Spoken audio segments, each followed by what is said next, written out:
Hello मेरे प्यारे बच्चों, रेलवे ग्रुप डी भर्ती को लेकर जो आज यानी 28 मार्च को जो फैसला आना था उस पर रोक लग चुकी है। एक बार आप इस वीडियो को देखिए। 28 मार्च जो है उसमें तारीख थी। आज सबसे पहले मैं जानना चाहता हूँ कि कैट में जो हमारी सुनवाई थी उसमें आज क्या हुआ, उसके बारे में सर बताइए। हाई कोर्ट ने कम्प्लीटली रिक्रूटमेंट प्रोसेस को स्टे कर दिया है, भर्ती को पूरी रोक दी है। इसमें एक सबसे इम्पोर्टेंट रिलीफ जो हाई कोर्ट ने हमारे लिए सुना और मिला, वो हमारी भर्ती को रोक दी, पूरी तरीके से रोक दी है। चाहे 1 साल के बाद भर्ती कराए, चाहे 2 साल के बाद भर्ती कराए। मेरे प्यारे बच्चों, आपने सारी बातें ध्यान से सुनी और इस वीडियो को मैंने पूरी तरह से सुना और समझा भी।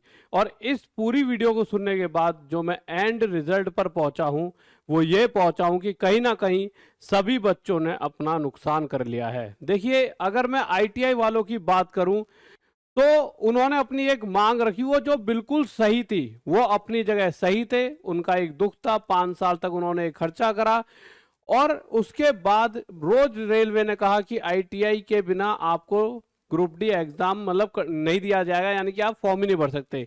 और एंड में उन्हें धोखा दिया गया, इस तरह से उन्हें फील हुआ और उन्होंने एक केस डाल दिया। और अब वो केस डलने के बाद जो सबको पता था वही हुआ, भर्ती रुक गई। और भर्ती रुकने का ऐसा नहीं है आईटीआई वालों को कोई बहुत बड़ा फायदा होगा, या फिर 10th वालों का तो देखिए नुकसान हो ही गया। क्योंकि फायदा तब होता जब कुछ उसका ऐसा प्रोसेस निकल कर आता कि वैकेंसी बढ़ जाए या कुछ ऐसा प्रोसेस।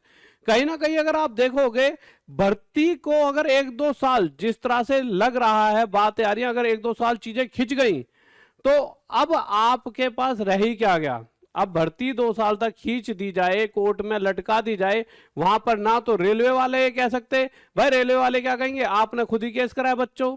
और भर्ती 2 साल तक लटक गई तो रेलवे वाले तो यही चाहते थे कि भाई भर्ती किसी ना, मतलब वो ना चाहते हुए भी आपने उनकी चाहत पूरी कर दी। ठीक है, आपकी गलती नहीं थी, पर इन द एंड कहीं ना कहीं जो रेलवे का फायदा था वो रेलवे को मिल गया कि उनको 2 साल टाइम मिल गया। अब आप उंगली भी नहीं उठा सकते कि भर्ती दो या नहीं भर्ती दो।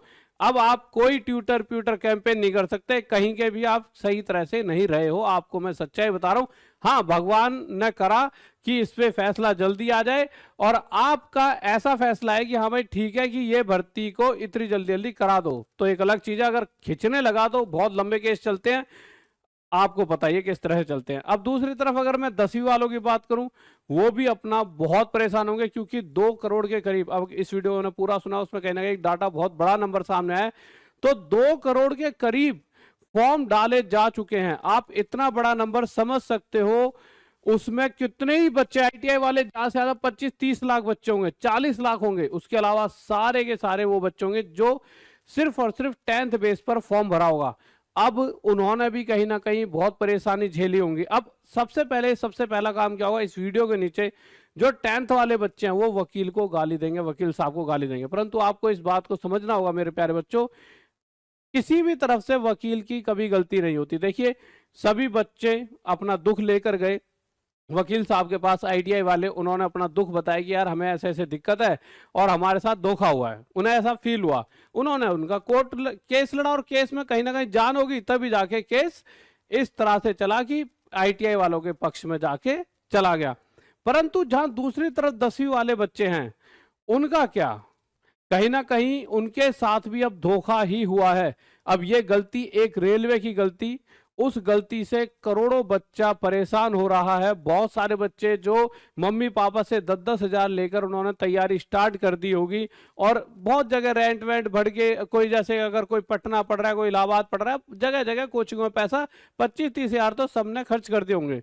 पर जहां 10वीं वालों ने सिर्फ अपने 3 महीने में जो खर्च कराया, उसका अगर उन्हें दुख होता है, और होना भी चाहिए, तो आईटीआई वालों ने तो 5 साल तक खर्च कराया, तो उनका भी दुख जायज था। तो दोनों ही पक्ष अपने आप में सही थे।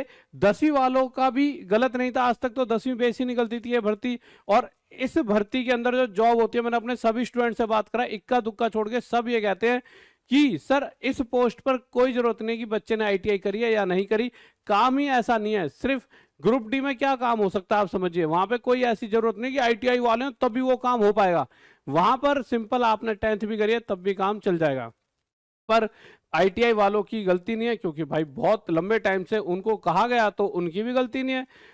पर अब यहाँ क्या निकल कर आया जा सकता है, दोनों हाथों मतलब कहीं ना कहीं पैरों पर कुल्हाड़ी मार ली है बच्चों ने अपने इस केस के बाद। जितना मुझे समझ आता है कि अब थोड़ी परेशानियां आपके सामने आएंगी, आप बस सोचते रहोगे कब कब कब, बस नोटिस देखते रहोगे डेली और आप परेशान रहोगे। जो थोड़ी बहुत इधर उधर जैसे यूपी पुलिस में अभी भर्ती निकली है, इधर उधर और भर्तियां हैं, उन पर भी शायद आपका फोकस नहीं बन पाए। तो अब क्या किया जाए? तो अभी देखिए एक बात तो देखिए वकील साहब ने भी कही और यही बात हमने भी कही। एक बार ये वीडियो भी देखिए जो वकील साहब ने कही। अभी आपको फिर से जो लास्ट की बात सुनाता हूँ। सबको आप मौका दोनों मिल जाए। बच्चे मिल करके जी। जो भी तरीका होता है उसको आप निकालिए और वैकेंसी को बढ़वाइए। तो आपने सुना, इन्होंने भी यही कहा बच्चों, दोनों पक्षों को किसी भी तरीके से मजबूत तरीके से भर्ती की सिर्फ मांग करनी चाहिए कि भर्ती बढ़ा कर दो। क्योंकि अगर भर्ती नहीं बढ़कर आई और अगर ये भर्ती कहीं ना कहीं आईटीआई वालों को ये लगता है कि उनकी जीत हो चुकी है, मेरे भाई दोनों ही बराबर हैं। आईटीआई देखिए, एक कोई एक पिता है, उसके 2 बच्चे हैं, उसको तो दोनों ही अच्छे लगेंगे।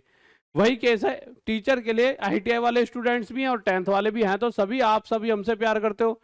पर मैं एक फैक्ट बता रहा हूं कि आज आईटीआई वालों की जीत हुई है, कल को 10th वाले इकट्ठा हो गए और इनकी भीड़ ज्यादा है, ये कोर्ट केस कर देंगे, फिर उसके बाद ये भर्ती लटक जाएगी। आपको जो भी बच्चे हैं इन्हें सिर्फ एक ही चीज पर फोकस करना चाहिए था कि कैसे भी भर्ती इंक्रीज हो, तभी जाकर इसका एक सॉल्यूशन है, नहीं तो इसका कोई सॉल्यूशन नहीं निकल सकता है।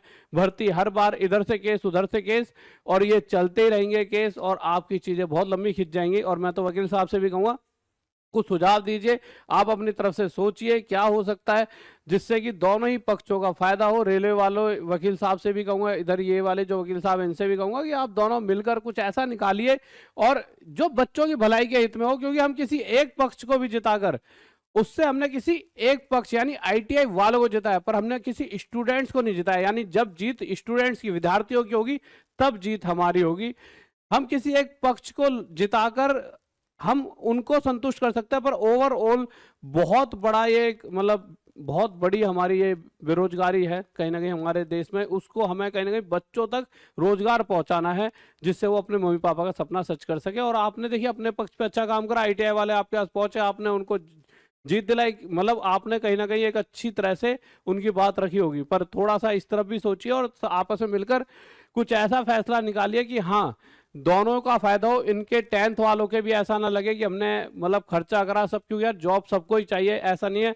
सभी जॉब्स मैक्सिमम आईटीआई वालों को दे दी गई हैं रेलवे की, तो 10th वालों का क्या रोल रहेगा? मतलब बहुत सारे ऐसे काम है जो 10th वाले कर सकते हैं, तो उनका भी, और जब वो पेपर क्लियर कर सकते हैं तो वो टैलेंटेड भी है।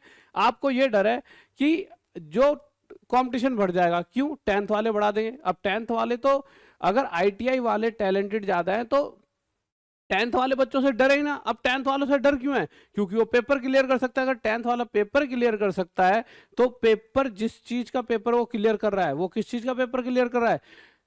जिस जॉब के लिए वो पेपर लिया जा रहा है। तो पेपर क्लियर करने का मतलब यह है कि वो सक्षम है उस जॉब को करने के लिए। तो जब पेपर क्लियर कर सकता है 10th वाला बच्चा तो उसे मौका मिलना चाहिए। आप इस चीज को समझ पा रहे हो? जैसे किसी 10th वाले से कह दो कि वो पीएचडी का पेपर करके दिखा, तो नहीं कर पाएगा ना, तो नहीं है सक्षम। पर अगर वो पीएचडी क्लियर पेपर कर सकता है तो इसका मतलब वो सक्षम है, तो उसको मौका दिया जाना चाहिए। देश में इस तरह से मतलब किसी एक तरफ एक गुट के साथ थोड़ा सा बुरा होगा। मतलब मैं दोनों ही, अगर आईटीआई वालों के साथ भी बुरा ही हुआ देखा जाए तो कोई बहुत अच्छा नहीं हुआ, तो इस तरह अब 10th वालों के साथ हो गया, तो दोनों के साथ अच्छा तभी हो सकता है जब दोनों के लिए एक बड़ी वैकेंसी है और दोनों में आपस में बांटी जाए और सभी बच्चे अपनी अपनी तैयारी करते रहे। और बच्चों आप सभी के लिए देखिए, मैं अब इस बात को कहने में भी थोड़ा सा वो लग रहा है, क्योंकि चाहे मैं आपके लिए बहुत भलाई का काम कर रहा हूँ, पर आज ये एक बहुत ही ज्यादा दुख वाला दिन है। बट मैं थोड़ा सा आपको बता दूं, क्योंकि कुछ खुशियां अगर मैं दे सकता हूँ किसी भी रूप में, क्योंकि अभी आप परेशान हो, पर कोई भी फैसला आएगा, नहीं तो बहुत सारी भर्तियां हैं। अभी आपको मतलब टेंशन हो रही होगी, पर 1-2 दिन रिलैक्स लें। उसके बाद जो हमने यहाँ पे गुरुकुल ओपन कराए, मात्र 1 रुपये फीस के साथ आपको ये सारी सुविधाएं हम यहाँ पर देंगे। आप अपनी तैयारी करें, क्योंकि आप सभी की प्यार मोहब्बत से बहुत कुछ मुझे हासिल हुआ है, लोगों का प्यार। और आप सब जब सिलेक्शन लेते हो तो उस सिलेक्शन का श्रेय हम ले जरूर रहे होते हैं, पर सिलेक्शन में मेहनत आप सब बच्चों ने की होती है, पर श्रेय मिलता है तो कहीं ना कहीं आपकी वजह से हमारी भी चीजें आगे बढ़ती है। हमने भी मेहनत करी है, ऐसा नहीं है, बट हाँ हमारे को इतना पता है ये पढ़ा देंगे तो बच्चे का सिलेक्शन है, हमारा वो टैलेंट है और इसी टैलेंट की वजह से सब बच्चे हमसे मोहब्बत करते हैं।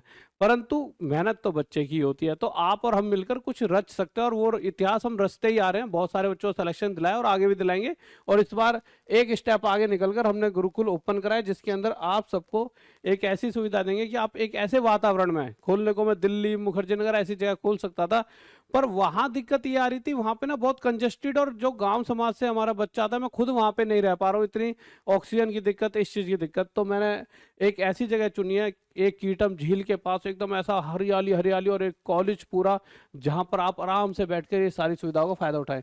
बस आपको एक छोटे से चार्जेस देने पड़ेंगे, वो खाने के चार्जेस देने पड़ेंगे, क्योंकि देखिए खाने क्या, नहीं तो अपमान करता है बच्चा, इधर उधर 4 रोटी ली, इधर फेंक दी उधर फेंक दी। ठीक है, आपको करना क्या है, आप में से पहले 100 बच्चों को ही बस ये चीजें हम दे पाएंगे, क्योंकि देखिए अगर हम रेगुलर कोशिश तो करेंगे, आगे भी भगवान ने अगर चाहा, हम पे कृपा बनाई रखी, और बच्चों के लिए भी कर पाए, पर सबके लिए करने, मतलब अगर हम चाहेंगे आगे भी 100 बच्चों के बाद ये कर पाए, उसमें क्या होता है बहुत ज़्यादा फिर कॉलेज, मतलब जो भी रेंट वगैरह टीचर का ये वो, तो अच्छे अच्छे टीचर फिर रखते हैं, तो उसके लिए खर्चे भी होते हैं। तो अभी हम 100 बच्चों का तो अपनी जेब से खर्चा उठाएंगे पहले, तो पहले 100 बच्चे जो आएंगे 3 तारीख को, अभी रजिस्ट्रेशन कराने के बाद उन्हीं बच्चों को फिर हम बुलाएंगे फोन करके। तो आप 200 रुपये रजिस्ट्रेशन करा सकते हो, टॉप तक ऐप पे जाइए, सबसे ऊपर ऐसे स्क्रीन खुलते ही ये बिलिंग होगा, और आप 200 रुपये में रजिस्ट्रेशन करा के अपना, मतलब अपना रजिस्ट्रेशन पक्का कर सकते हो। ठीक है मेरे प्यारे बच्चों, तो मिलते हैं मेरे प्यारे बच्चों, और अगर फिर भी कोई डाउट है तो इस नंबर पे आप व्हाट्सअप कर सकते हो।